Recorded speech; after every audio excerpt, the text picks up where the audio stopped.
Princess Anne. She may be the hardest working royal. But when it comes to her love life, she's far from a fairy tale princess. I'm not totally useless. I was quite well educated, one way and another.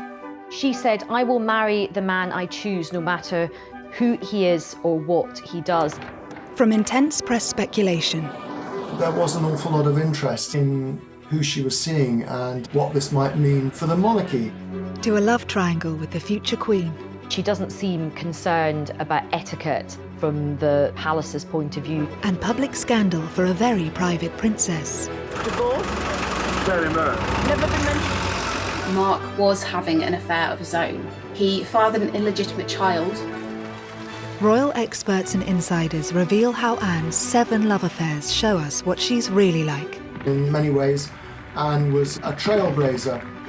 Why did she choose these men? By his account, she was lonely, and he provided that companionship. And despite lies, affairs and divorce, I have no comment to make on the news report. how has Anne managed to keep her royal reputation intact? She is very shrewd. She knows how to keep information away from the press. Scandal, controversy, and romance. These are the loves of Anne's life.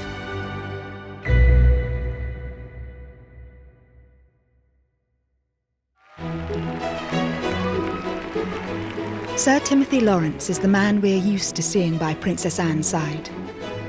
Out of all the royals, Princess Anne does seem probably one of the happiest, happily married, very settled, no drama, no impropriety. The marriage spans 28 years, and they're clearly still very happy together. I think a lot of people think that she's always been married to the same person. Anne may be in a stable relationship now, but it's been a long journey to get there. She had a rumoured 7 relationships, each different from the last. Princess Anne's past is, to say the least, colourful. I mean, we know that she had 7 boyfriends. She was the first royal child to divorce. She married a commoner. She just was rebellious. Some of the boyfriends were considered incredibly unsuitable. Actually, back in the day, she was a hot topic. Papers loved her. They were so interested in who she was dating and what was going on in her personal life. So I think it's really important to remember that she may be 70 now, but back in the day, she really did have quite an interesting life as the most eligible princess in the country. Our focus now on Anne is as this rather haughty, imperious figure with that swept up cottage loaf hairdo, which has really been unchanged for so many years. But you know, you don't have to go back too far in the archives to see some pictures of a young Princess Anne with tumbling long hair, short skirts. I mean, she was a glamorous figure. This story begins whilst she was still in her youth, and perhaps the world's most eligible princess. And when the press reported Anne's very first boyfriend, it seemed like a perfect royal match. Gerald Ward was a friend of the royal family, a great friend of Prince Charles. He was regarded as suitable, if you like, by the palace. Educated at Eton. The family had land in Wiltshire. But at 12 years older than 18-year-old Anne, what was it about Gerald that really attracted her to him? He was very much in that sort of action man genre that Anne was instinctively drawn to. A good rider, a good horseman. Her love for horses was almost all-consuming when she was young. Her father said once, if it doesn't fart and eat hay, she's not interested. They were spotted together shortly after Princess Anne finished her A-levels at boarding school. So this really puts her at, the age of 18, really quite young, feeling out these new relationships and kind of figuring out who she was. It's no surprise that her romance with Gerald fizzled out quickly. I think Anne felt she was being sort of pushed slightly, nudged towards this eminently suitable character. And I think she was very young. He was a good bit older. He was too tweedy. It was clear from early on that the young, strong-minded princess wasn't willing to let social expectations dictate her romantic life.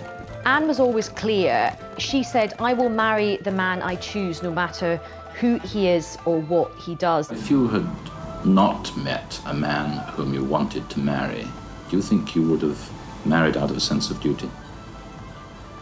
No way. She'd led quite a sheltered life and she needed to explore. She wanted to enjoy life. The romance was over quickly, but their connection didn't end there. Gerald marked the start of an unusual pattern Anne had with most of her ex-partners. Although their relationship did not last, she remained on very good terms with him, as did the rest of the family. Gerald actually ended up being one of Prince Harry's godparents. I mean, it is quite an aristocratic thing. You don't let the sort of romantic relationship necessarily damage forever a friendship. She gets on very well with men. She doesn't get on quite so well with women. It was easier for them to remain friends, and they were part of the same social circle too. The fallout from Gerald showed Anne just how desperate the press were for stories about her love life. She was forced to come up with ways to keep her private life private. So one of the many disadvantages of being royal is that you have to be careful. You can't just go and meet someone in a coffee bar and meet them for 9 months and then decide. You have to make a fairly quick decision if the relationship is going anywhere because of all the press and the photographers. And we know from her marriage eventually that the price of massive press scrutiny could be very damaging to the relationship. And you can go out with somebody once and they're already talking about you getting engaged. She resented the fact that the press would be interested in finding out who her boyfriends were. It also led to this sort of rather difficult relationship that she's had with the media over the years. She often came across as rather prickly, short-tempered. Telling the press to leave her alone didn't always work. They soon got wind of another love affair. As quickly as Anne had shrugged off Gerald Ward, she picked up boyfriend number 2, who, unlike Gerald, was certainly not a conventional royal escort. The things that Sandy Harper did, the way he behaved, the way he dressed, that it set off alarm bells throughout the establishment, because although he had this background which was vaguely acceptable, he dressed very much like a hippie. He had long hair, he wore beads, open cheesecloth shirts. But of course for Anne this was marvellous because she'd escaped the sort of tweedy world which was still core to the royal family. After the eminently suitable Gerald Ward, Sandy was a breath of fresh air for the rebellious princess.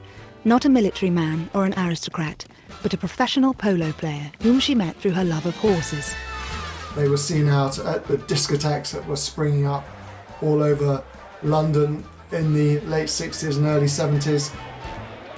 I think one of the most striking things about it is that after an evening out, it was often Princess Anne who drove them home afterwards. She liked men who were fun, and she liked to be amused and entertained, people who were prepared to take a bit of a risk in their private life. The relationship told the world that Anne wasn't prepared to play by the royal rules. She was not a conventional princess. Luckily for the stuffier types at the palace, neither Sandy nor Anne saw a future in their wild romance. He was a bit of a self-confessed ladies' man. He did do an interview where he said, you know, I take a lot of girls out and the relationships don't work out. I think probably that was the most exciting time of her life, in a way, but she knew it couldn't last.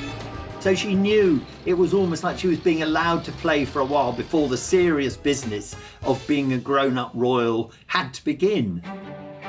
By age 20, speculation about Anne's love life was rife, and when rumoured boyfriend number 3 hit the headlines, it seemed Anne was open to becoming a grown-up royal.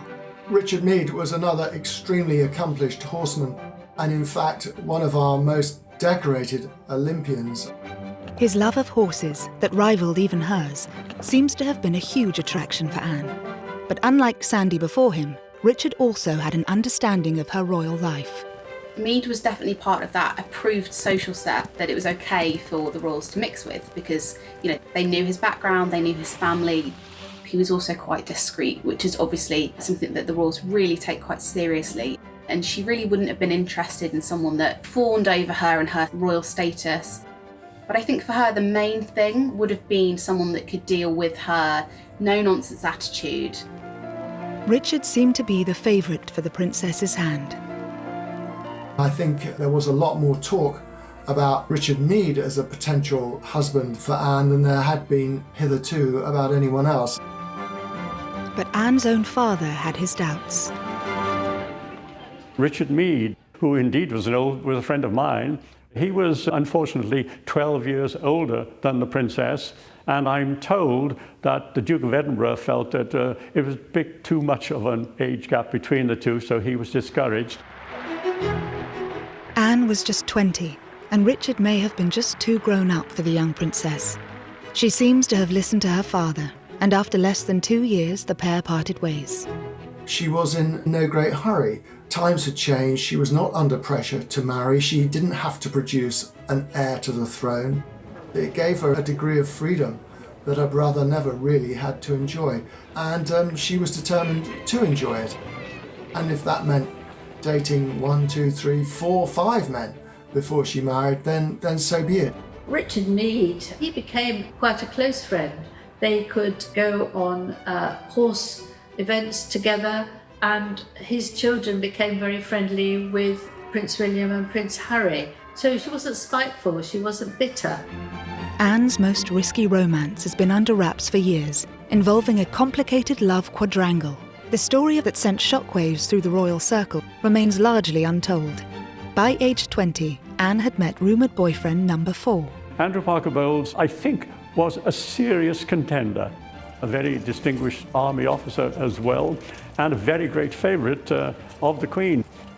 And his relationship with the royal family goes back so far, he was actually in the procession at the Queen's coronation. Andrew was this dashing cavalry officer. He was also a godson of the Queen Mother's, which meant he was one of those few kind of approved friends, or someone that could be around the royals quite a lot and no one would really bat an eyelid.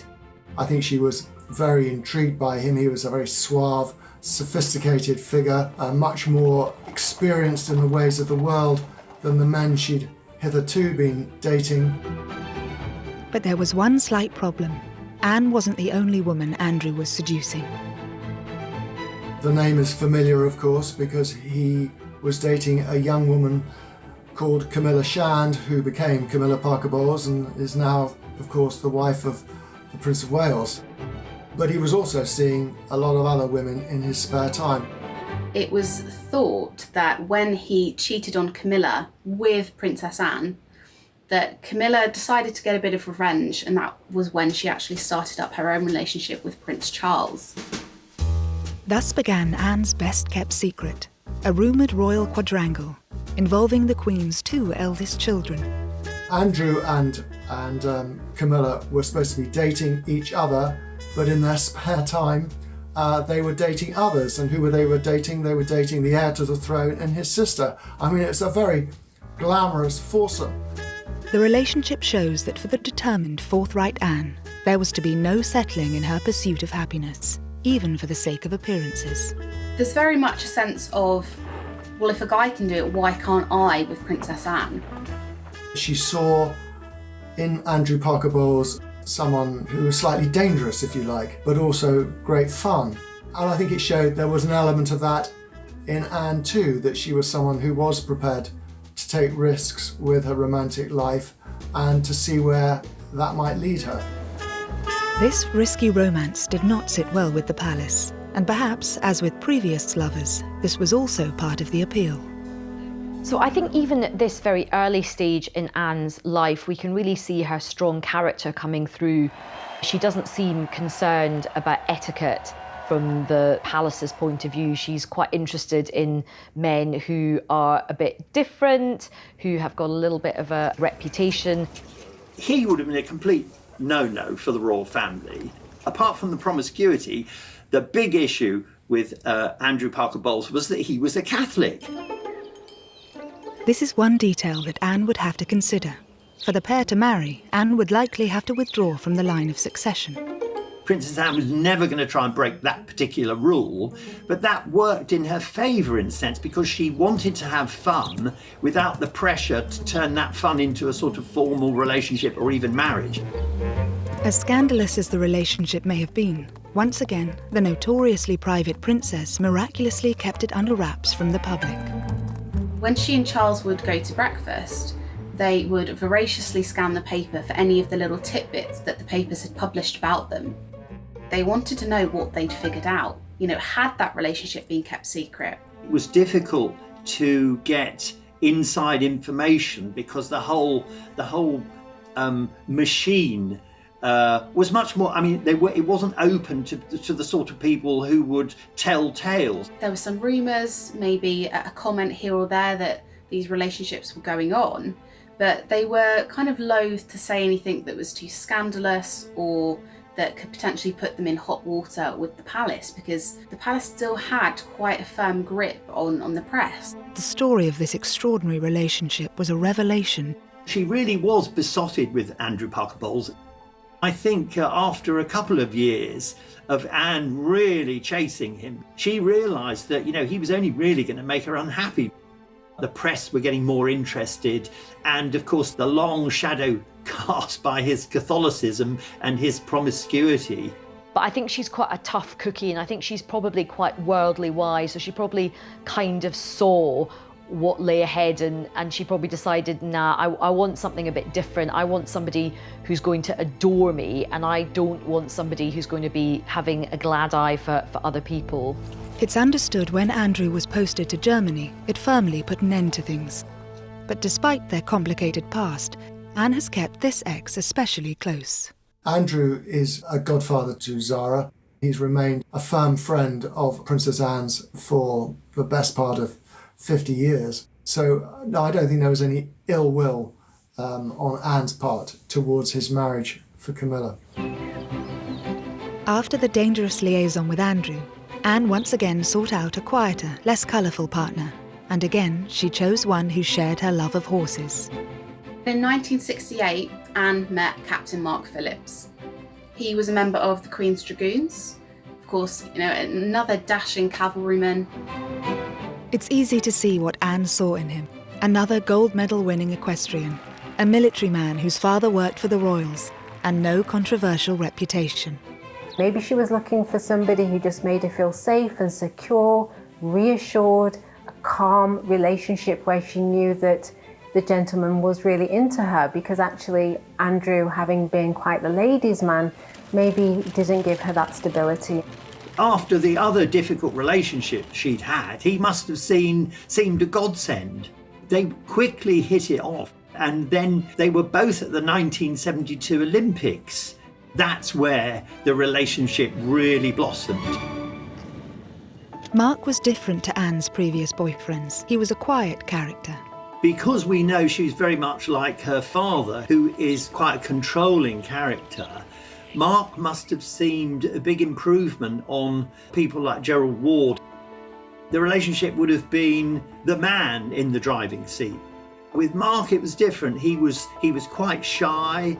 It would have seemed to Anne that she wasn't going to be bullied or dominated by this man, and that would have been very attractive when it was combined with someone who shared her passion. Royal biographer Brian Hoey has first-hand experience having met and interviewed Mark and Anne. The princess took control of the interview, and I've known him ever since, and he's a pretty good guy, and you get him talking privately, and he is very, very articulate, but he's not brilliant if you get him, speaking publicly in television. When you were a teenager, did you have any idea of the sort of girl that you would like to marry? No, I didn't. I wasn't very clever with girls, I don't think, when I was a teenager. I definitely was a bit not very good. Not very successful, should I say. After the princess's previous boyfriends, who enjoyed the limelight and matched her strength, Mark seemed happy for Anne to take the lead. His background was very different to her. He was a commoner, he was the son of a sausage maker. He didn't really have the airs and graces of somebody who had grown up around royal circles, that confidence. Anne appeared to welcome this break from her usual aristocratic type. The new romance was quickly blossoming and, of course, instantly captured the attention of the world's media. Princess Anne was terrified I don't think that's putting it too strongly, that her relationship with Mark Phillips would be discovered, would be exposed, would be written about in detail. And I think the reason for that was that she knew that he was the one. She was always quite happy to lie to the press if it meant protecting her private life. One time Anne actually drove to the airport to pick Mark up when he was on leave from serving in Germany. And she admitted to wearing a wig to disguise herself. She tried so desperately to hide the relationship that she hid in a horse box on one occasion so as not to be spotted. Has it been a great strain keeping it secret and indeed keeping it away from people like ourselves? I think it has, yes, it became rather a strain in the end. But the press finally got their story. The long months of rumour, speculation and denial were over. The Easter engagement was now public knowledge. Mark Phillips was the man who had finally tied down the Queen's only daughter. I think the palace did approve of this match. I mean, they weren't looking for Anne to make some grand union, and she was free to marry whoever she wanted. While a title would be nice for a potential royal suitor, it wasn't a hard and fast rule that they absolutely had to be from the aristocracy. The royal family were thrilled at the engagement, so much so that the Queen Mother said that they were the perfect couple. 6 months later, on the 14th of November 1973, Anne became the first of Queen Elizabeth's 4 children to wed. The moment we've all been waiting for, and how lovely she looks. It was a spectacular at Westminster Abbey. These pre-internet days, still something like 500 million people plus watched the wedding. So inevitably it started off with an enormous enthusiasm. They faced this great aisle in the congregation, and all eyes were upon this couple. Both Anne and Mark were hugely private, but they instantly became one of the world's most famous couples. He was beginning a public life which he hadn't really countenanced for himself. But he sort of reconciled himself to the fact that he was marrying a woman he loved and he would just have to make the best of it. You seem on the surface to be a very shy person. It's not every day one proposes to a princess. Did it require a lot of courage to propose? I'm not sure. I mean, I think the fact that the girl in question is a princess makes any difference at all. I think if you get married to somebody, it's a very, very personal thing, and the two of you just feel it, and it's a completely natural. I think you've got to be brave to propose to anybody, haven't you? Yes.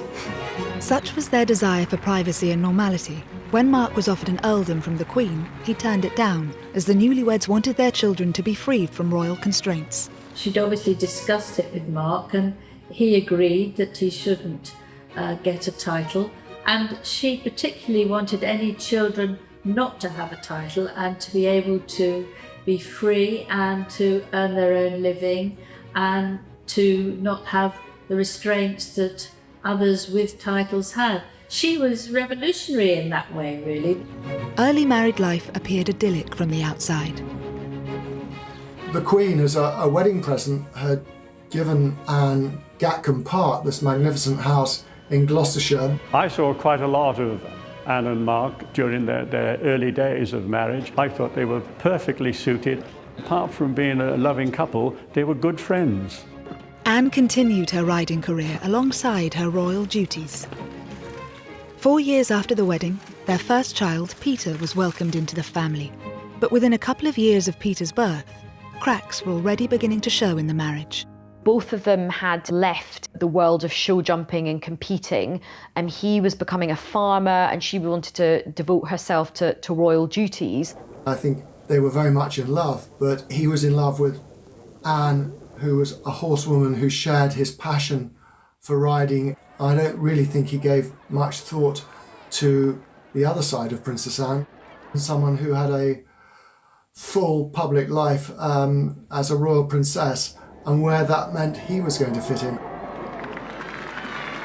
Mark's ability to look past Anne's royal status seemed to have been an appeal for them both. but he now faced the reality of her role. Mark openly described public appearances with Anne as pure torture. He quickly absented himself from that. He didn't really want to become Anne's +1 on all her trips. It was entirely different from what happened with all her brothers, because their wives were expected to be additions and to join the royal firm and support them. That never happened with Mark Phillips. It would have put a strain on them because it meant that she had to shoulder more of the responsibility in those public settings. It wasn't long before the clearly uneasy balance of power seemed to have caused a divide in the relationship. Perhaps when they got together they were a better match, and as time went on and Anne grew in confidence and evolved, perhaps she just outgrew him. I think after time, Mark wasn't really accepted by the rest of the family. They thought he was rather dull and he could only talk about horses. Rather cruelly, it's said that Prince Charles used to call him foggy, in the sense that he was a bit wet and a bit thick. Soon the strains in the relationship would become impossible to hide. If the first few years of Princess Anne and Mark Phillips' marriage had shown cracks, 6 years in, a chasm was appearing. As Mark diverged from his main equestrian career into creating his own business, making horses and jumps, and Anne, of course, was committed to her royal schedule and diary, it seemed very much that they spent a lot of time apart. It was also beginning to be noted that Anne seemed to have grown very close to one of her bodyguards. 32-year-old Royal Protection Officer Peter Cross was a married father of 2 from Sheffield. His background, plain, northern, brought up in South Yorkshire, completely different from that of the princess, but I don't think that mattered that much. A strong action man, Cross was very unlike Mark Phillips, with whom Anne appeared to be growing tired. He was amenable, he wasn't a dominating kind of character. And what she was really looking for, she found in Peter Cross, who would have seemed exotic to her with his background. By his account, she was lonely, Phillips was not around very much, and she missed companionship, and he provided that companionship. As they say, one thing led to another, and he said that they began an affair. They would chat a lot on the back stairs of Gatcombe House, and Mr. Cross explains it that they were sitting there one day chatting, and he looked into her eyes and she looked into his eyes, and they clasped hands and they kissed. It's easy to forget that during the period when her marriage was failing, she was very vulnerable. I think she is very vulnerable. She found it extremely difficult to cope with not having a relationship with a man who was sympathetic to her, with whom she felt close. And Peter Cross filled that gap, which she desperately needed at that time. Photographs of Peter Cross and Anne from his time as her protection officer hint at their close relationship. Cross and Princess Anne do seem incredibly comfortable in each other's company, overly familiar for the role that they were in. You do get the impression that Anne was enjoying that attention, but also Cross was really quite distracted. He doesn't look like somebody who's there to protect her from a potential threat. He looks lost in the moment. He began to dress rather like the sort of tweedy, horsey people that Anne surrounded herself with. He wore tweed caps, moleskin trousers. He began to look the part, and so the rumour mill began to work. When it was suspected that they were having an affair, Peter Cross got removed from his position and sent away. He was obviously quite important to her at a time when her emotions were quite high. But allegedly, Anne wasn't about to give up on Cross that easily. Summoning him to Gatcombe Park after his dismissal, a day in the country became code for them meeting up. It is said that they still met from time to time, and that Anne had a code word so that people wouldn't know it was her when she was telephoning, and if she would say it was Mrs. Wallace. Was this, we all wondered, a reference to Wallace Simpson, another rather notorious figure linked to past royal misbehaviour?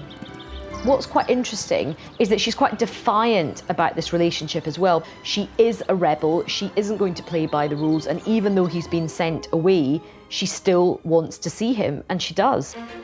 After keeping quiet about the alleged affair at the time, in 1985, Peter Cross sold his story to the News of the World. He blurted out all the details of their intimacy and their closeness, and the fact that she had taken a real shine to him. I interviewed Mark Phillips, and this was shortly after the scandal. He said, "Policeman, don't talk to me about bloody policemen." She didn't like the idea that this relationship between his wife and a lowly policeman had been splashed all over the newspapers. Anne would have been mortified to have heard these stories shared about herself, whether they were true or not. You know, we only have Peter Cross's word for all of this. Anne has never uttered a scintilla of comment about it or not.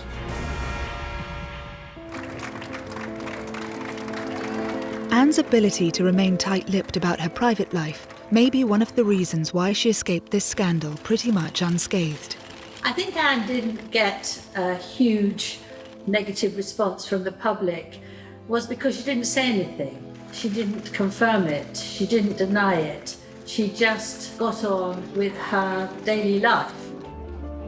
She just didn't feel the need to actually address it because it was her private life that the public were not entitled to know about. I think the public's view was that this is just scandalous muckraking, and they were prepared to give her the benefit of the doubt. Another reason Anne's reputation remained largely intact following these revelations was thanks to the private life of her brother Charles, who in the summer of 1980 began his relationship with Lady Diana.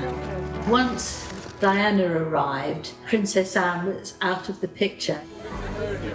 Here was this young, glamorous, shy, extraordinary young woman who we imagined was going to marry the heir to the throne after a very long time.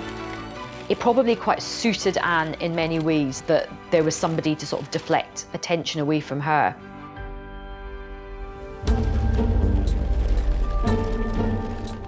Rumours may have circulated about Anne during her marriage, but husband Mark Phillips was far from the innocent party. Mark was linked to a number of women throughout the course of his marriage. All of these affairs were denied, but nonetheless he was followed around by these rumours for a large part of his marriage. Mark Phillips was leading a fairly, how shall I put it, rackety life. He was going off around the world. He had all sorts of opportunities to misbehave. But one liaison which took place in New Zealand in 1984 was to become especially significant. Mark Phillips had an affair with an art teacher called Heather Tonkin in Auckland, and he met her at a riding clinic and took a shine to her, and they had a one-night stand. It is said that Mark Phillips left his boots outside his door to signal to Heather Tonkin which room he was staying in. This fling had serious consequences. Heather had fallen pregnant with Mark Phillips' secret love child. He tried to persuade her to have an abortion, which she wouldn't have, and then he denied that he was the daughter's father. It really was a huge potential scandal that the princess's husband had got this child on the other side of the world. But it would be another 7 years before this news broke.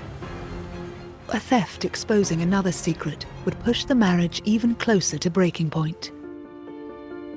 By 1989, Princess Anne's 16-year marriage to Captain Mark Phillips had been dogged by rumours of numerous infidelities on both sides, and the couple were now rarely seen in public together. Although still married, they were leading completely separate lives by then.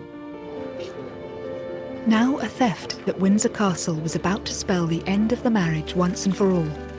But it would also allow Anne to finally settle with a man who'd make her truly happy. In 1989, a set of letters were actually handed to the Sun newspaper having been stolen from either Anne's office or her briefcase. The Sun, unusually, wouldn't publish their contents. Instead, they passed the letters on to Scotland Yard, and an investigation was launched to figure out exactly how these letters had been taken. I think also they were worried that they would get into trouble for doing anything else with material that had effectively been stolen from the royal family. The Sun, famously, is very pro the royal family. The Sun might not have published the letters, but they still got their story. Although the Sun newspaper hadn't published the content of the letters, it was known that they were affectionate. They used terms like darling, so it would have set tongues wagging that there was potentially something going on. With the rumour mill swirling, in a surprise move a week later, it was the palace who named the author of these letters. This is the man now known to have written the stolen letters to the Princess Royal, Commander Timothy Lawrence, equerry to the Queen. They issued a statement, but they denied that there was any inappropriate relationship. They were trying to suggest it was entirely innocent, but the Queen's daughter and the Queen's equerry, as a rule, don't tend to exchange letters. 34-year-old Tim Lawrence had joined the royal household from the Navy in 1986. At the 7th attempt, Anne had chosen a man who could be strong, but also knew how to allow a princess her space.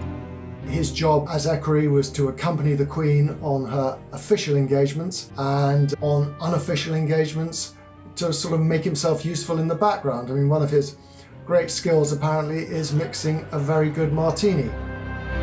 And what's interesting is that he got this role coming from, quite a humble background. Here's a man who was born in Camberwell, didn't go to one of the great public schools, wasn't linked to the royal family at all, and certainly wasn't part of the horsey world. Timothy Lawrence came from a very ordinary family. He did very well at school, and he got a scholarship to go into the Navy, which was hard to get, and he absolutely found his comfort zone. He was promoted regularly and went up the line in the Navy. Tim really couldn't care less about horses, which of course was something that we've seen in many of Princess Anne's relationships, that they were all equestrians. During his time as equerry, Bachelor Tim had become a great favourite of the Queen and Prince Philip, and obviously, though no one knew it, the Princess Royal herself. But why had Anne fallen for a royal attendant 5 years her junior? Equerries are chosen as much for their charm and their ability to get on with the royals as they are for any other military disciplines they might have. So in many ways, it kind of came as no surprise that Anne should be attracted to a man like Tim Lawrence. He had echoes of the sort of practical action man that she'd found in Peter Cross, and I think that was very appealing. Whilst the palace tried to insist Anne and Tim were nothing more than friends, when news of the letters broke, Tim Lawrence's neighbours gave a different story. They could see her come and they could see her go, but they never told the press about it. They just accepted it. And when the press discovered and rushed down there to talk to it, it's been going on for a long time. She's here nearly every weekend. What we discovered was that this was not just some sort of passing fling between her and Tim Lawrence, but potentially a real romance. Anne was having an affair while still married. I think that tells us that really she wanted to take fate into her own hands. She wasn't willing to let life pass her by without the support of a loving partner or the joy that comes with having a relationship. She doesn't let societal norms or even royal protocol hold her back. She's quite modern from that point of view. She's quite sort of forward. The couple's secret was out, and while the Queen apparently gave Tim her full support, Philip was rumoured to be less than happy about his employee's betrayal. And he wasn't the only one. Anne was still married to Captain Mark Phillips. Not one to miss a story, reporters dashed up to Mark and asked him about these letters and what he thought. He found it very embarrassing for him and possibly even humiliating because he wasn't aware of what was going on. While the letter thief was never caught, this revelation sealed the fate of Anne and Mark's marriage, and just months later, in August 1989, they separated. But once again, Anne's reputation emerged intact. It was by then no secret that her marriage to Mark Phillips was not happy, that they were largely staying together for the sake of Peter and Zara.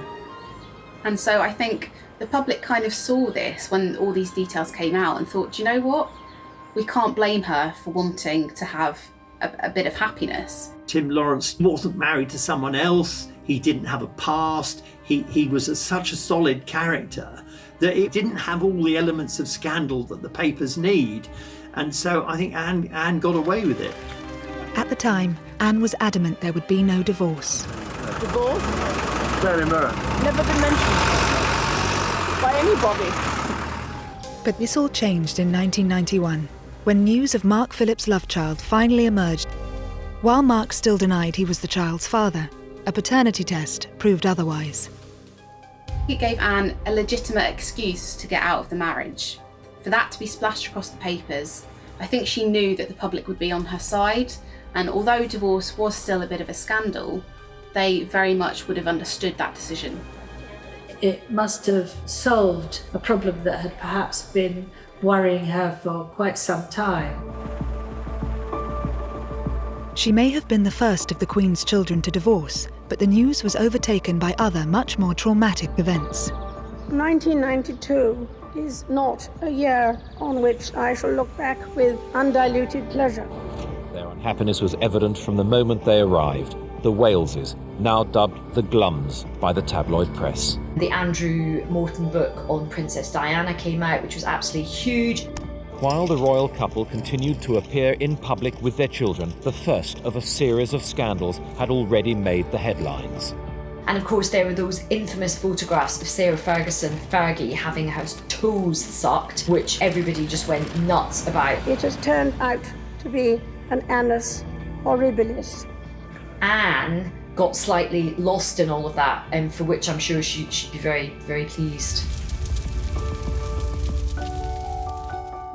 Only 1 month after her divorce, Princess Anne and Tim Lawrence were photographed as an official couple for the very first time. That was her own way of controlling the news and revealing to the world through these photographs that she and Tim Lawrence were now an item. It was an exuberant Anne who was photographed dancing Highland flings at a Caledonian ball in central London. Whilst Mark Phillips had been accused of lacking a backbone and Andrew Parker Bowles too wild, Princess Anne had finally found her Mr. Right in Tim Lawrence, the perfect combination to suit her needs. I think he's the sort of man that Princess Anne was looking for, actually. You know, stable, thorough, reliable, honourable, who would let her take the royal position. And he was there, but he didn't seem to be somebody who would be walking way behind, uninvolved and feeling neglected. Tim and Anne were married by the end of the year. The day was a basic affair, in stark contrast to the pomp and ceremony of her grand nuptials 19 years earlier. The Princess and Tim went to Scotland to get married because at that time the Church of England refused to marry divorcees again in church, and she wanted to get married in church. She would have preferred it, of course, if there hadn't been a single photographer there. I was up there for it. It was a very cold day in Scotland. It was just the kind of wedding you would associate with Princess Anne. I mean, at the times, it was characterised as being rather joyless. I think that was largely because of the time of year, the weather, and the smallness of the number of guests, in contrast to her grand wedding at Westminster Abbey all those years earlier. But I think that's very unfair. It was the wedding that the two of them wanted. I do think Princess Anne has found her true love. She looked genuinely happy. Some people said they hadn't seen her look as happy for years and years. At 28 years and counting, Anne now has the second longest running marriage in the royal family. Although her love life has courted controversy at times, she can also boast an unblemished public image. Anne has been shaped by each and every one of her 7 relationships, all of them influencing the Princess Royal we know today. I think they show us, in a sense, Anne's journey from this innocent, willful, slightly rebellious girl to the very solid, dutiful woman we have now. Because they were, in a sense, mistakes from which she learned enormous amounts. She has experienced different types of men, but she's come to quite a strong conclusion about what works for her. She did seek out the sort of love that she wanted, despite many of the constraints that were on her from a young age. I think she's a bit of a beacon for modernity and modern marriages and modern relationships today. Zara Tindle, a royal without a royal title. It's fair to say that Zara is a great credit to the royal family. She's added a certain amount of celebrity and a great deal of glamour. Fun-loving, colourful, upbeat. Zara is one royal unconstrained by old-fashioned protocols. A member of the royal family gets a tongue ring? She certainly did do things that sparked controversy. We reveal what's really made Zara the progressive royal she's become. And ask, how has her mother, Princess Anne, influenced her life?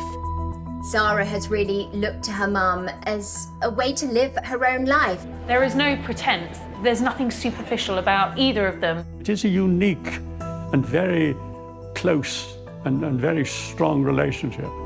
From sporting achievements... Anne was the very first member of the royal family to compete in the Olympics. Zara was the very first member of the royal family to get a medal in the Olympics. To their modern-day love lives. I think Zara is very much like her mother in that she is a free spirit. She's had some quite colourful boyfriends in the past. This is the story of how these two women have defied and defined our royal family.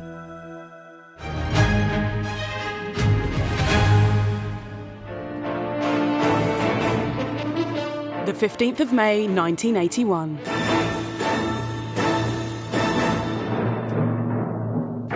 Princess Anne has a baby girl. Both are well. Zara's delivery was positive and quite urgent. I think she went into labour quite quickly with Zara. Good evening. Princess Anne tonight gave birth to a baby girl, a sister for Peter, who's now 3.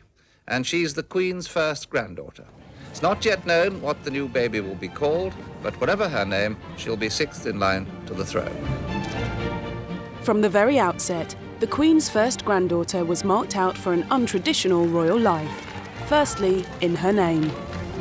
Zara is quite untraditional. It was an unusual choice for a royal name. Zara lives up to her name, which means bright as the dawn, and I think it was a very imaginative suggestion that came from Anne's favourite brother, Prince Charles. I suppose the very naming of Zara with such an unusual and in many ways unroyal name perhaps set the precedence for a remarkably unroyal life, which is what Zara's enjoyed when you look at it. Anne decided very early on that her children would not be public figures in the way that she was. The key to understanding everything that follows comes back to this. The decision by Princess Anne that her children would not inherit royal titles. No HRH for Peter and Zara. It's called dash. Dash. And you know the word you use when you're cross. Dash. It comes out frightfully well as a dog's name. Zara was the first royal granddaughter in 500 years to be born without a title. According to the 1917 letters patent, her children weren't eligible for a title because they're in the female line. So a monarch's daughter is a princess, but a monarch's granddaughter through the female line is not a princess. This could have been resolved if Zara's father had been given a title, but it seems Anne wasn't keen. When she was marrying Captain Mark Phillips, it was thought highly likely that the Queen would offer him an earldom. Looking ahead, have you been offered a peerage? No. Would you accept one if you were offered one? That's a hypothetical question. I don't want to talk about it, I'm sorry. It was Anne and at the time her husband, Captain Mark Phillips' decision not to take those titles. This was no small decision.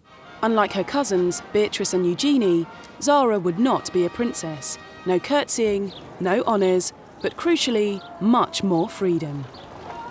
The decisions meant that the children were going to be relieved of any kind of royal responsibility. Much more of Anne's life as a child was public than Zara's life as a child.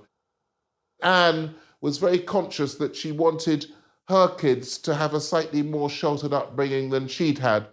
And if you speak to either Zara or Peter, they will also tell you that not having the burden of titles has enabled them to live ordinary lives. And although her background was privileged, living a lovely estate in the country, it's not as super privileged as living in palaces. Anne's next big decision gave Zara a life and freedom the Princess Royal could only have dreamt of for herself. While Anne's early schooling took place privately at Buckingham Palace, she was determined to ensure that Zara's early education was much more down to earth. It was a decision jointly made by Anne and Mark that they would send their children, first of all, to the local village primary school at Minchinhampton. Anne's choice of secondary school for Zara was also a surprise.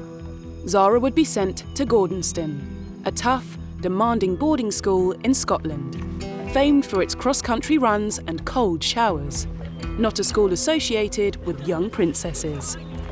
The Gordonston choice is quite an interesting one, but I think that's probably because Princess Anne detected in both her children that they were very outgoing and sort of outward-bound sporting characters. A far cry from Anne's own experience. At 13, she was sent to Benenden, a genteel and very posh boarding school for girls. These two decisions, no title and Gordonston, set Zara on her path. Sporty, resilient and happy. Gordonston is not for everybody. Prince Charles, of course, is famous for saying that he loathed his time in this Scottish boarding school. I don't think it's a school where a very sensitive and creative person should go. But, the best will in the world, Peter and Zara, are not creative in that particular way. They're much more sporting types, and so they, I think, did prosper and rather enjoyed it up there. Zara and Peter actually had very positive, very happy experiences there. Princess Anne couldn't attend Gordonston. The school only began offering places to girls in 1972. But Anne was adamant that Zara would go to the school she may have longed to join, knowing it played to all Zara's strengths. They concentrated very much on the open-air life. There was a lot of sporting activity. Zara's potential as a world-class sportswoman was not only recognised but developed. They really allowed her to flourish. She loved boarding, she did well at her A-levels. Post-school, Princess Anne was thrust into life as a working royal, but she had other ideas for her own children. She could see Zara's potential, and she wanted to push her to reach her goals that she couldn't because of royal protocol. Zara has certainly had more latitude than her mother. She's able to be just that little bit more relaxed. Like mother, like daughter, Zara was showing signs of excelling on the junior equestrian circuit. Not having that HRH title, not being a full-time working member of the firm, means that she's had a lot more freedom and a lot more opportunity than her mother ever did. Among all the qualities that Zara and Anne have in common, uppermost is their enduring love of horses.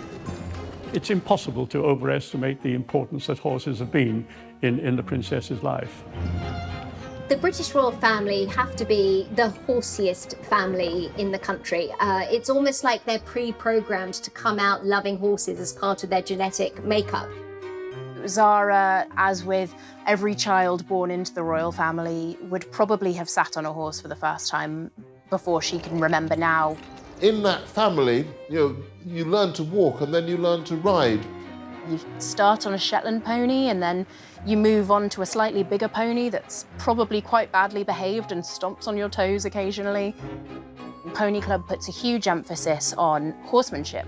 So it's not just can you ride well, it's can you look after your pony? Can you do the dirty jobs? They'll be on the road every week, through the season. And it's quite simply a lot easier to get up and drive your horses to the events, ride them, finish and come home.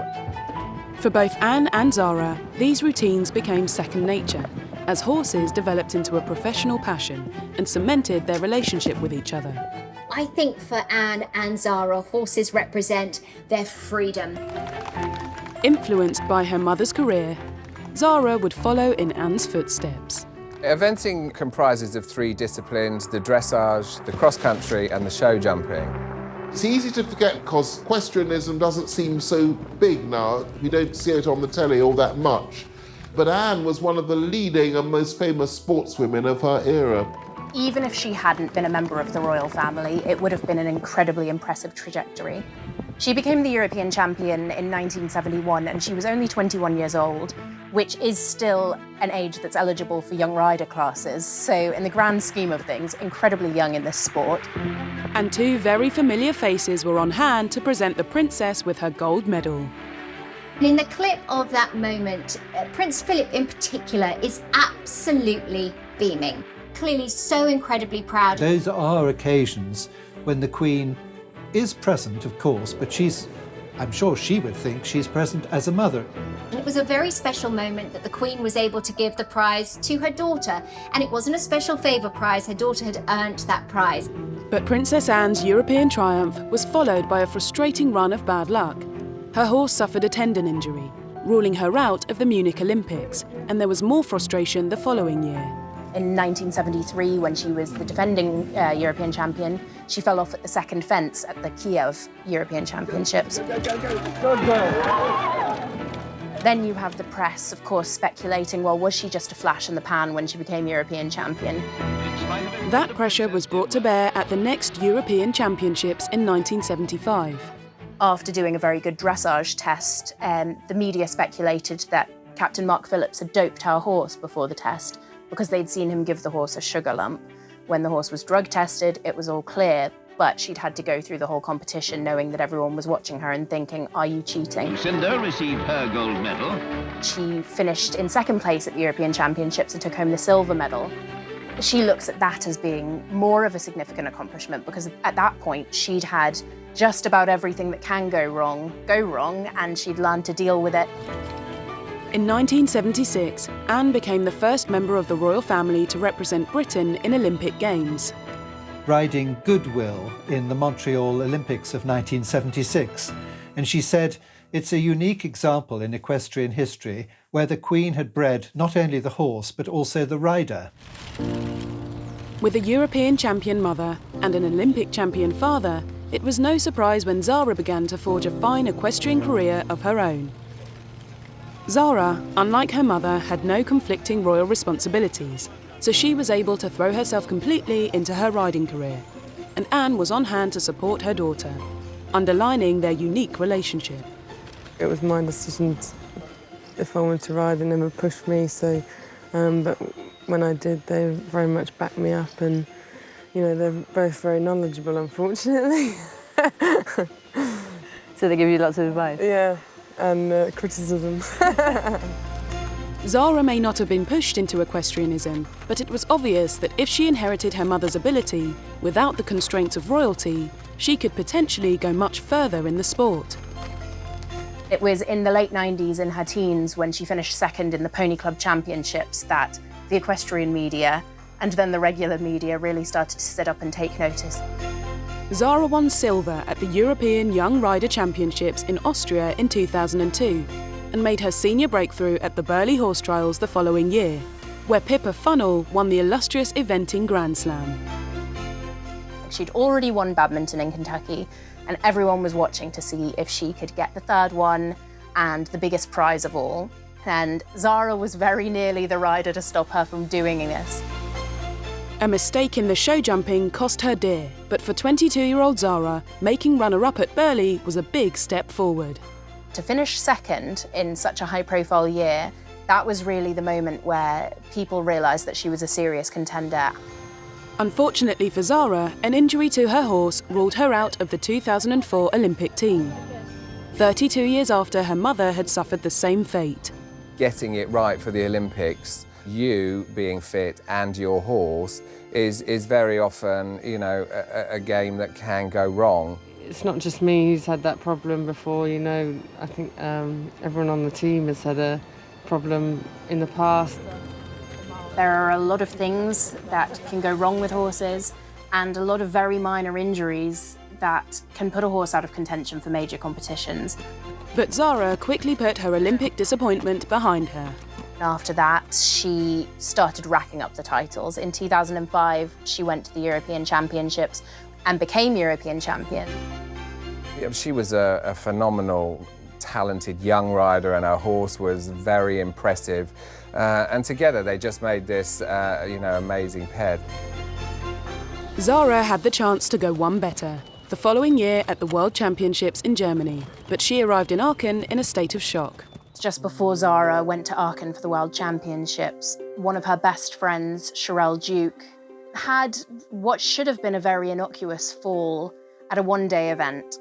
She fell and then the horse rotated over and landed on top of her, causing grievous injuries that she unfortunately didn't survive.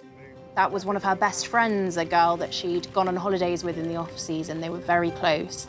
She actually wasn't able to attend Gerald's funeral. Her brother attended in her stead because the funeral was held while she was already in Germany.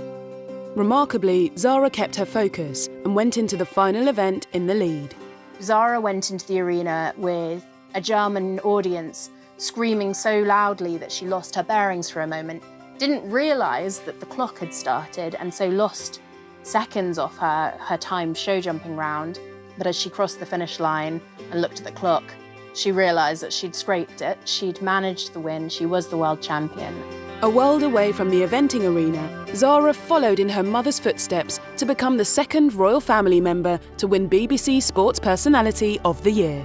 People just voted, again and again and again, and in their droves, because, it was really important that she won, because it caused global interest in equestrianism. And a lot of the phone-in votes seem to be coming from Buckingham Palace. BBC Sports Personality on the telephone. That's what I said to her. They've all been voting Yes, of course they on your phone. I think it probably made them realise that I wasn't just kind of playing around at it, and it was serious and it is hard work, and hopefully they have seen that. But Olympic success continued to elude Zara after her horse Toy Town was again injured before the 2008 Games in Beijing.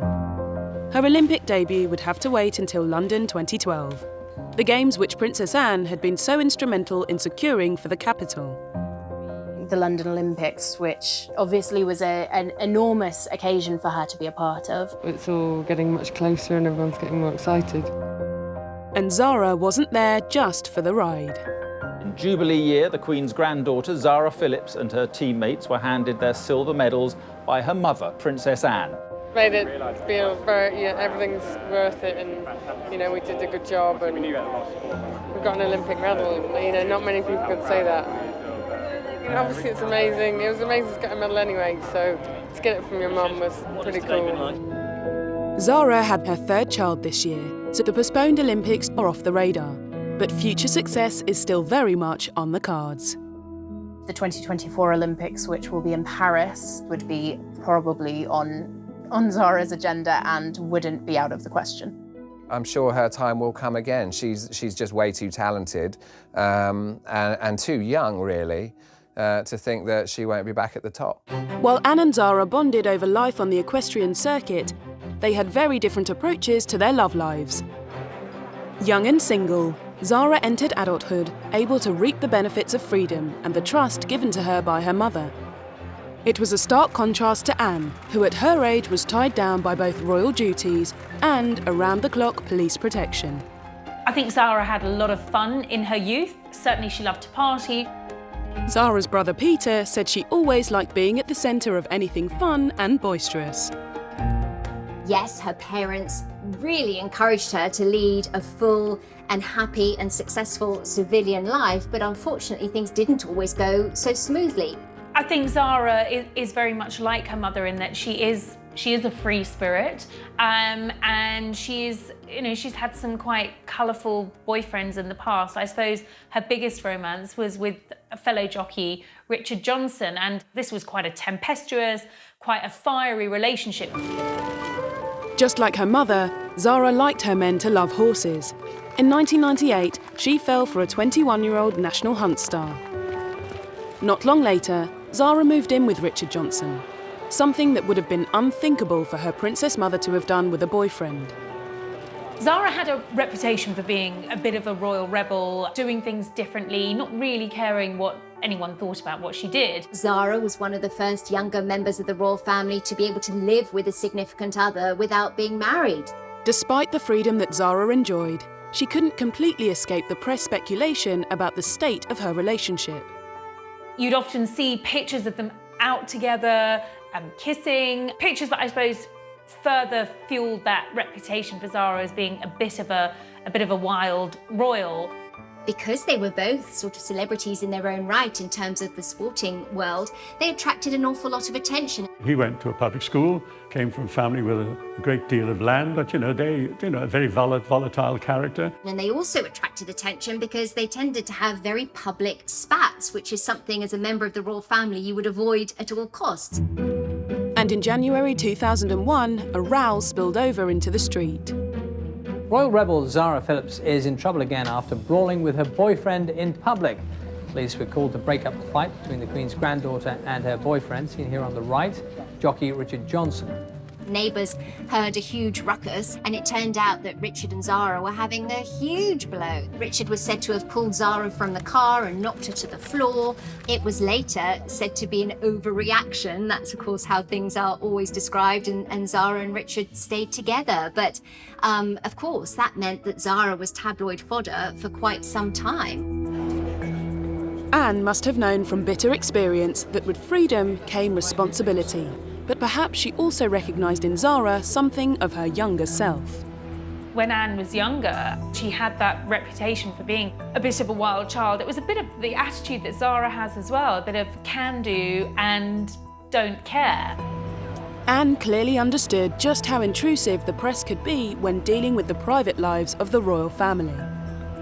Her love life generated a lot of interest, and I suppose further fueled that image of her being a bit of a wild child, which often got Princess Anne into hot water. I mean, her attitude to the press. And in her younger days, Anne became known for her celebrated clashes with pushy journalists. In the early days of Anne's emerging onto the public scene, of course, there was a great battle with the press. Actually, she seemed to enjoy the battle. I have to say, she gave equally as good as she got. Very good news for us, Your Royal Highness. Oh, you have a vivid imagination. And she also understood just how difficult relationships could be for royals in the spotlight. Has it been a great strain keeping it secret and indeed keeping it away from people like ourselves? I think it has, yes, it became rather a strain. Yeah. It's funny with Anne, you wouldn't really look at her and consider her a romantic, but I think Anne probably is something of a romantic. She met her first husband in 1968. They met through the eventing equestrian circles, and they got married in 1973. Do you think you would have married out of a sense of duty? No way. I'm glad you said that. One very brave reporter asked her at the time if she thought her marriage would be able to survive the pressures of royal life, and she snapped back, well, it's got to, hasn't it? Unfortunately, it didn't. The marriage was clouded by scandal. Zara was barely 18 months old as journalists dogged Anne on a charity visit for Save the Children in Africa.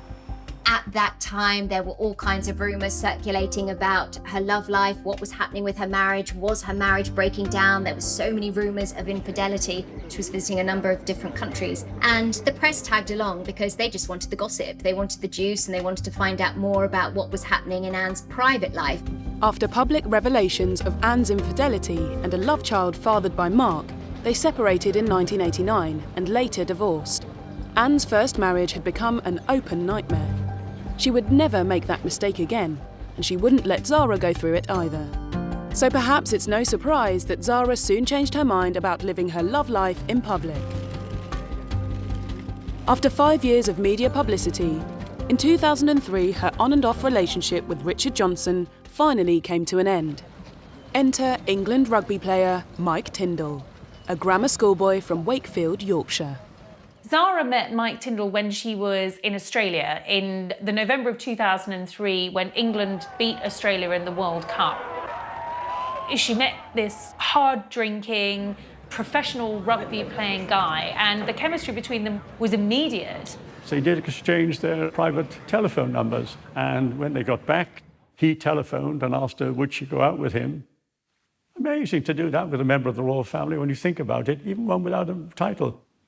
Mike and Zara's relationship unfolded very naturally, and they had a beautiful foundation as friends first, and I think that is what served them so well.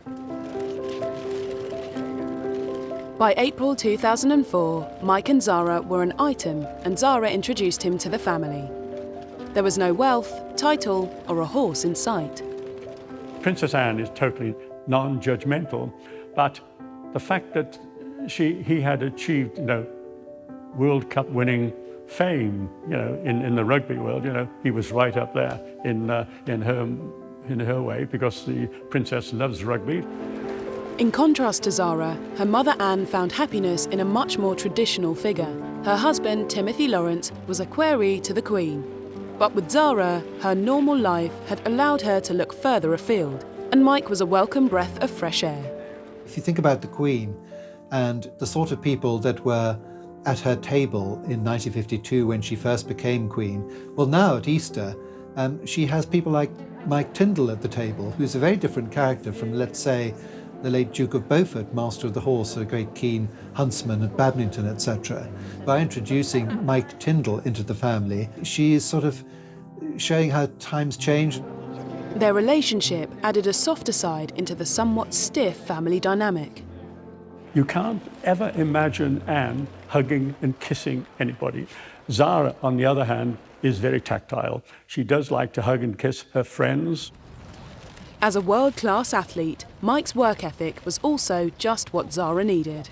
The one thing that the family really loved was that he encouraged her to start taking her sporting talent seriously. Of course, he was a big rugby player at the time, captain of the England rugby team, and here he was saying to Zara, well, you can go after this, you can do this, and that's exactly what she did. So I think the family will always be very grateful to Mike for encouraging her to pursue that ambition. I guess in a way, Mike Tindle really tamed Zara's rebellious streak. For all of Mike's reputation for being, hard-living, hard-playing, he actually was a pretty sobering influence on Zara. They moved in together and 7 years passed without drama. And it was interesting, when Zara and Mike got together, they were in the tabloids, well, hardly ever. In 2011, in a year of wedding fever, the Queen's eldest granddaughter married at Canongate Kirk in Edinburgh. And in spite of the high-profile guest list, it flew remarkably low under the radar. How did Zara, the former rebel royal, manage to avoid a media circus for her royal wedding? I think 2011 was particularly interesting in terms of comparing what it means to be in different positions within the royal family.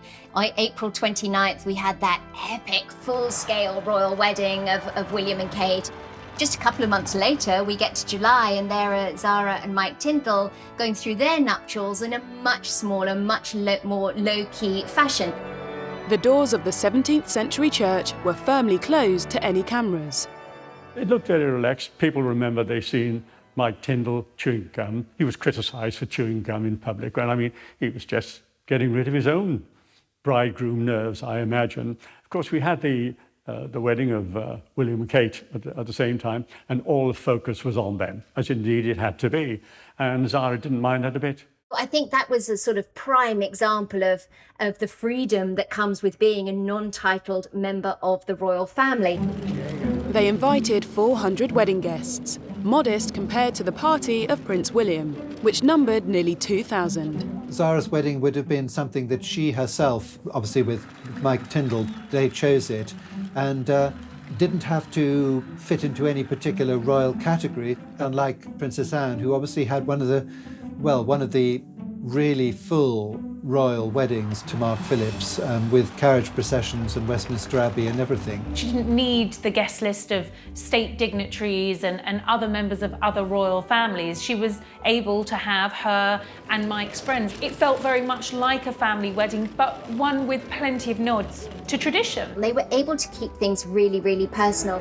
But back in 1973, a 23-year-old Princess Anne was forced to have a very different big day. That was anything but personal. It was, of course, a state occasion, and everyone, I mean, the whole world and his wife were watching. 500 million were watching on TV. As the only daughter of the Queen, and her first child to marry as a princess, Anne had no choice but to give the public what they wanted.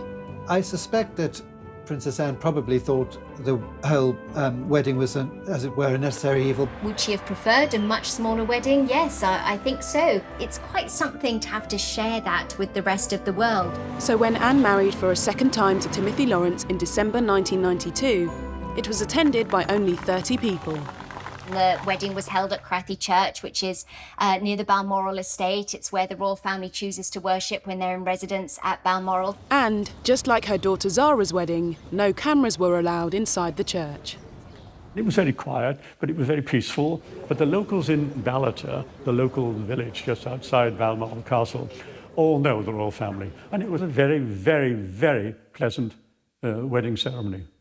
Anne is not remotely interested in a fuss. I think Anne's second wedding was much more in keeping with her personality. Second time round, Anne got the wedding she wanted, perhaps paving the way for Zara to have hers. Did Anne's decision for Zara early on allow her to be her true self, free from expectations and royal constraints? Princess Anne was born into her royal role, but it was never something she wanted for her daughter. By handing Zara the freedom to be herself, she created a unique bond between mother and daughter, born out of trust and a determination not to be defined by title, even if that did raise some eyebrows. She did have a bit of a reputation of being a wild royal. Princess Anne's daughter, Zara, has joined Keith and the Prodigy and Spice Girl Mel B by getting her tongue pierced. It made front page in nearly every newspaper in Britain. Just behind the Queen Mother, Princess Anne's daughter, Zara, who's reported to have a stud in her tongue nowadays. And everyone was like, a member of the royal family gets a tongue ring? Today, I mean, it wouldn't be a byline. It wouldn't be a forethought or anything like that. Nothing whatsoever. It's extraordinary, really, but it was a very daring thing for her to do. She said to one of the newspapers, my parents would have been far more upset if I'd got a tattoo. She made the decision to take a gap year. So she spent several months in New Zealand and Australia. For the most part, she was left on her own and to enjoy herself. But there were pictures of her out in nightclubs and bars in Sydney. Apparently she was bungee jumping in New Zealand. So I think she was doing what most kids do when they leave school, going off and having a bit of a wild time. Anne, too, was considered rebellious in her younger days, but her actions now seem tame. In allowing Zara extra freedoms, was she giving her daughter a life she'd always wanted for herself? Anne was very much labelled a free spirit, a bit of a wayward royal, certainly by the press.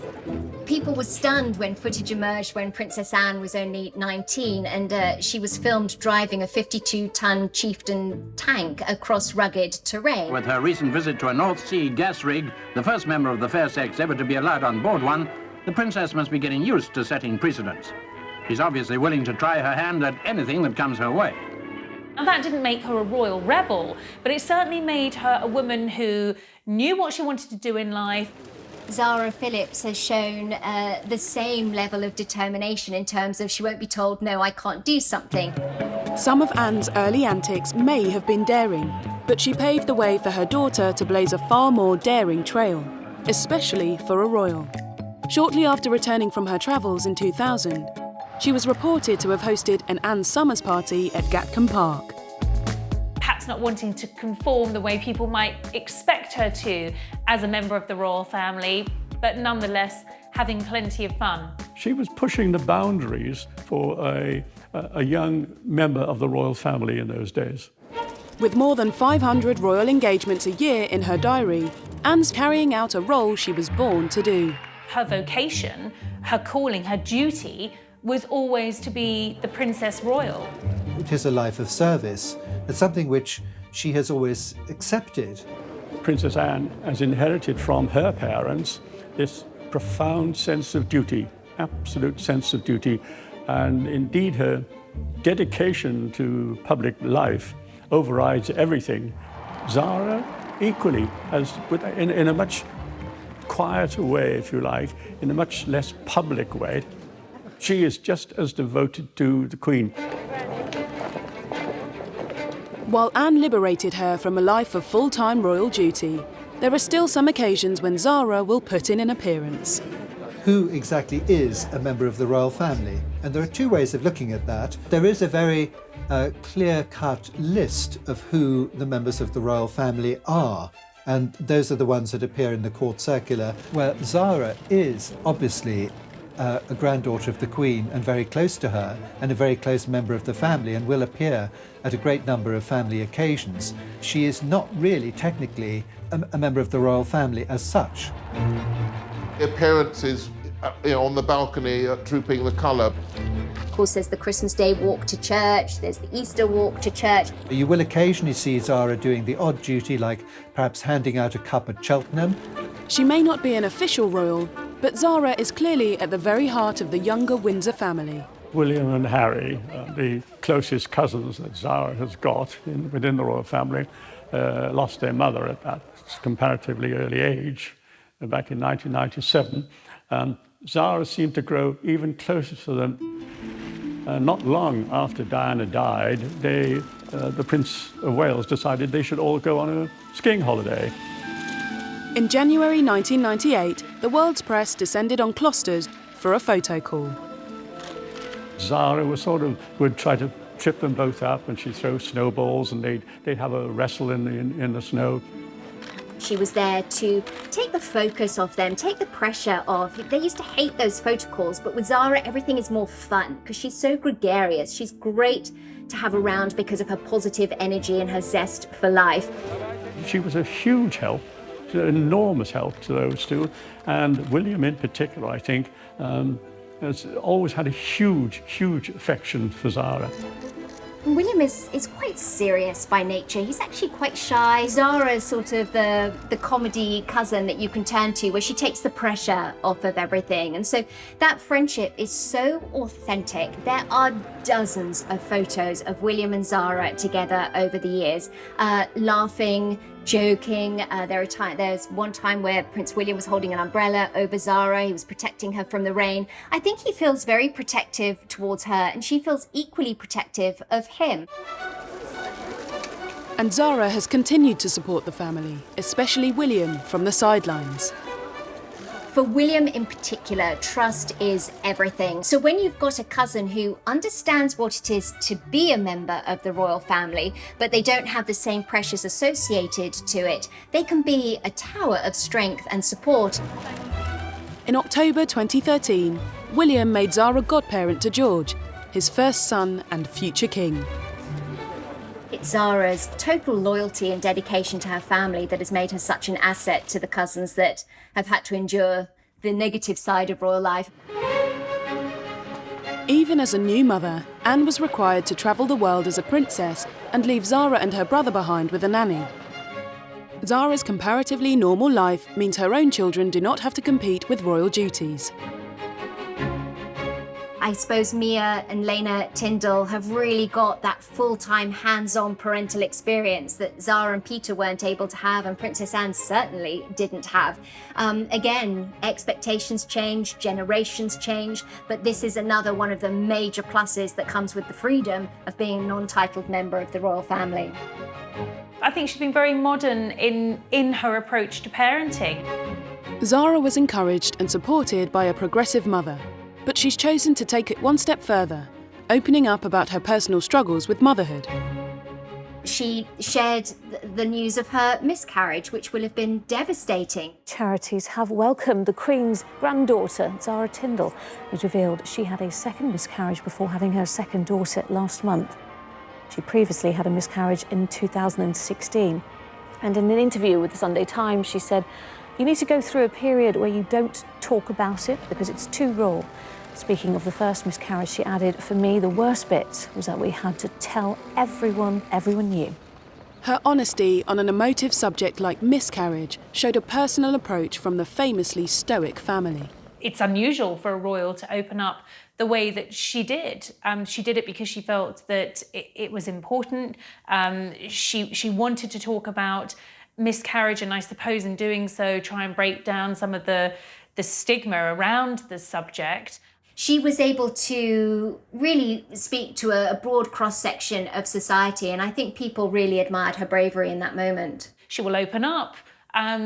She's opened up about quite personal and private matters in a way that, Anne would never do. There were different expectations for Anne when she was both a mother and a representative of monarchy, but she still had a strong influence on Zara's parenting today. Actually, she's probably looked not too far from how she was raised in terms of using that as a template. Zara returned to the Gatcombe estate in Gloucestershire to bring up her children, where she grew up out of the spotlight. But it also brought her nearer to her mother and is a sign of the closeness of their relationship. I think what's really lovely is that both Zara and Peter have stayed very close to home. They both live on the estate with their mother, and Princess Anne spends a lot of time with them. Weekends are spent taking the children for pony rides and long walks around. Gatcombe actually has a running farm on it as well. She's a good mother, and she's actually a very affectionate grandmother, which I think surprises quite a number of people. Anne's affection for Zara, and now Zara's children, has always defined their relationship.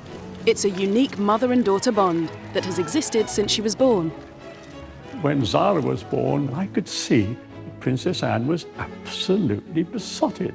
And I was surprised. She really was besotted with this dear little baby girl in this way.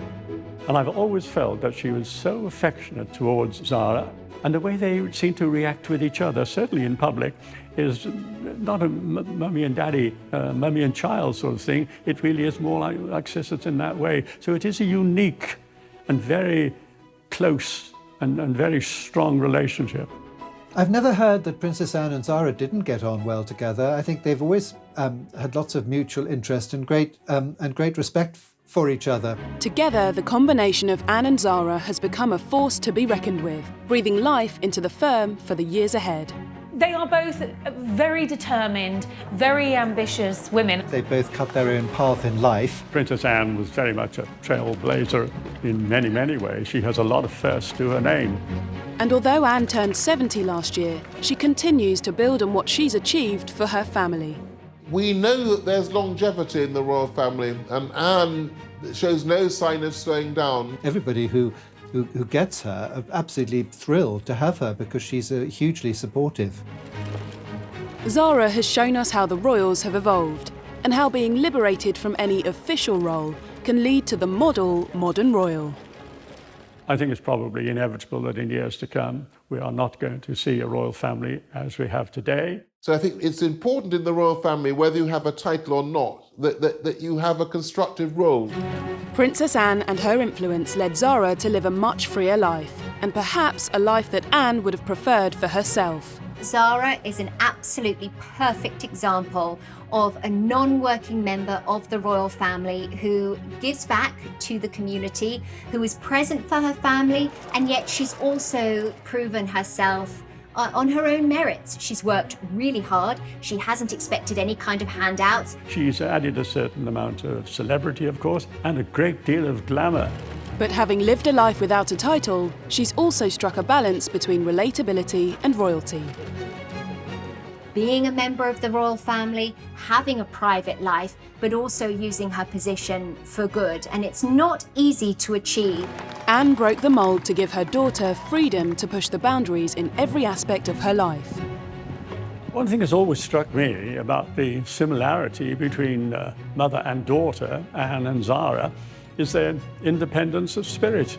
And together, mother and daughter have shown you can merge duty, lineage and ambition to do what you want. I only wish if there could be a blueprint for future generations on how to find that balance and how to live a non-royal life in a royal world. Zara Tindle's it. We should expect to see more royals like Zara in years to come.